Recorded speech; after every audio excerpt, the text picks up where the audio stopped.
Amis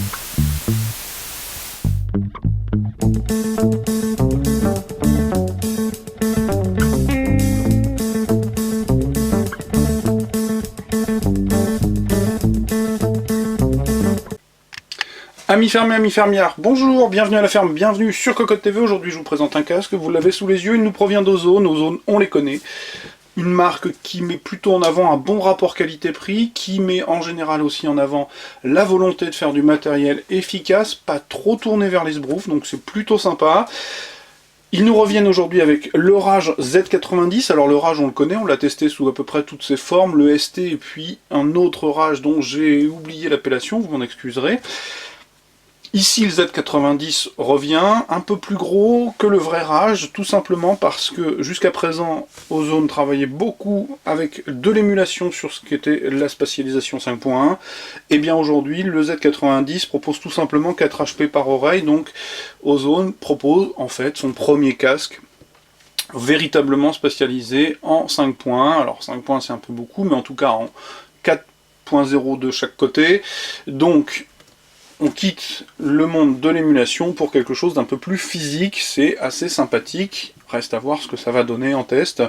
Alors, du côté du packaging, chez Ozone, on a toujours le noir et le rouge, le Rage Z90, pardon, quelques encarts qui nous donnent les principales caractéristiques, au dos, rebelote, les caractéristiques, un schéma explicatif, et je mets de côté, j'en aurai besoin tout à l'heure. Vous l'avez vu, c'était une surboîte, on a une sous-boîte ou une boîte, avec un décor que je trouvais assez sympa, en noir et mat, donc en noir brillant et mat.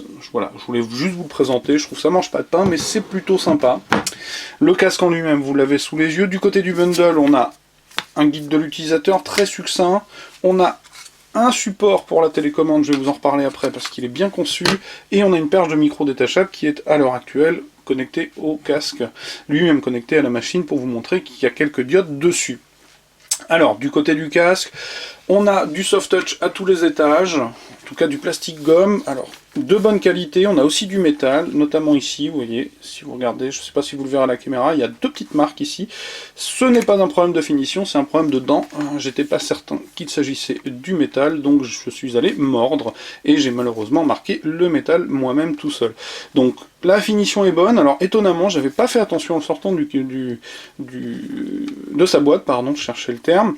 On a un défaut ici, bah, il est tout de suite visible, l'ajustement là est pas exceptionnel, alors que là il est plutôt pas mal. Je n'ai pas bien saisi pourquoi, alors est-ce que effectivement ça bouge tout simplement parce que c'est souple. Alors il était peut-être mieux fixé, mieux placé à la sortie de la boîte, et avec l'utilisation, parce que j'ai déjà un petit peu utilisé, je pourrais vous en parler, eh bien ça a bougé. Donc on a, je l'ai dit, du plastique gomme, du soft touch, du mesh, les diodes, bref, on a tout ce qu'il faut pour que ce soit un casque qui dispose des derniers codes esthétiques. Donc du côté de la finition, c'est plutôt pas mal du tout, excepté ce que je vous disais, peut-être cette partie, mais comme elle est souple, elle bouge, la preuve on peut l'enlever. Donc bon, à voir. En tout cas, finition plutôt pas mal, au niveau de la valorisation du produit c'est correct. Pas de souci de ce côté-là. Alors, comme je vous le disais, dans le bundle, on a ce petit objet qui mange pas de pain, hein, qui est un simple support, bon badge Ozone évidemment, 4 patins en caoutchouc, mais qui est aimanté, et ça je trouve que c'est pas mal, parce que du coup il est assez lourd, ça permet de tenir correctement la télécommande, sur le bureau elle ne bougera pas, on a assez long de câble en USB, hein, évidemment, et nous allons retrouver donc sur la télécommande une grosse molette qui va permettre de gérer le volume, un bouton au centre qui va permettre de couper le volume, un bouton curseur qui va permettre de couper les diodes et de couper le micro sur ce plan. On a un clapet en plexi, badgé Ozone, derrière lequel on va retrouver les réglages individuels de chaque voix, puisque je le répète, on a 4 HP par oreille. Donc celui-là réglera ce qui fait office de centre, les avant, pas les latéraux, pardon, l'arrière justement, et ceux qui feront office de sub. Donc quelque chose de plutôt bien conçu, reste à voir si ça fonctionne parfaitement dans l'utilisation. Le casque en lui-même, ben, je vous l'ai dit, finition correcte, donc vous voyez, on a un arceau plastique gomme, du métal, les réglages sont bien fichus, assez raides, il n'y a pas de souci, ça gigote peu.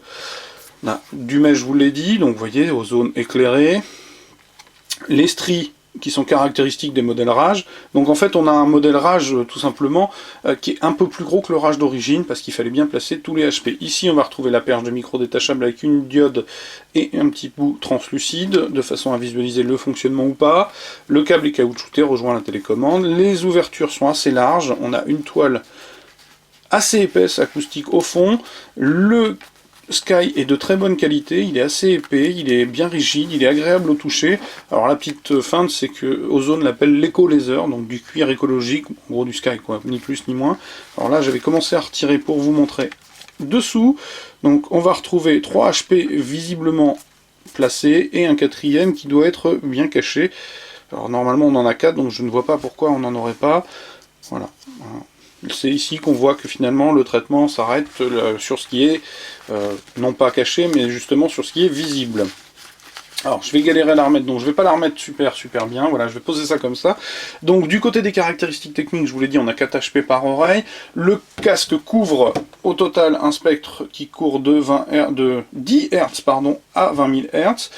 Avec réparti comme suit, sur les avants 20 Hz, 20 000 Hz, le centre 100 Hz, 10 000 Hz, les arrières 100 Hz, 20 000 Hz, et le sub 10 Hz, 600 Hz.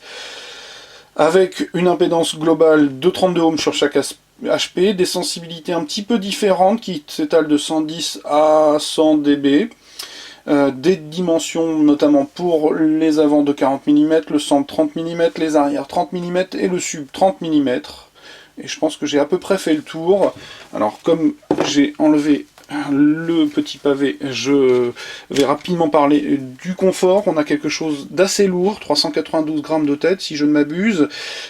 Donc c'est assez lourd. Ceci étant, les 2 pavés de mousse ici sont assez rigides, assez fermes et gèrent particulièrement bien l'appui. Il n'est pas du tout désagréable à porter. Les ouvertures d'oreillettes sont larges, donc on y rentre à peu près toutes les tailles d'oreilles, y compris les miennes, ce qui est déjà plutôt une bonne performance.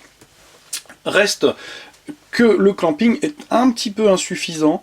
Résultat des courses, comme il est lourd, si on bouge la tête, il gigote un petit peu en tête, c'est pas des plus agréables, et du coup, comme le clamping n'est pas assez resserré, eh bien malheureusement, il ne dispose pas d'une isolation parfaite, hein, c'est-à-dire il laisse plutôt bien passer les bruits extérieurs. Pour un modèle fermé, c'est un petit peu dommage.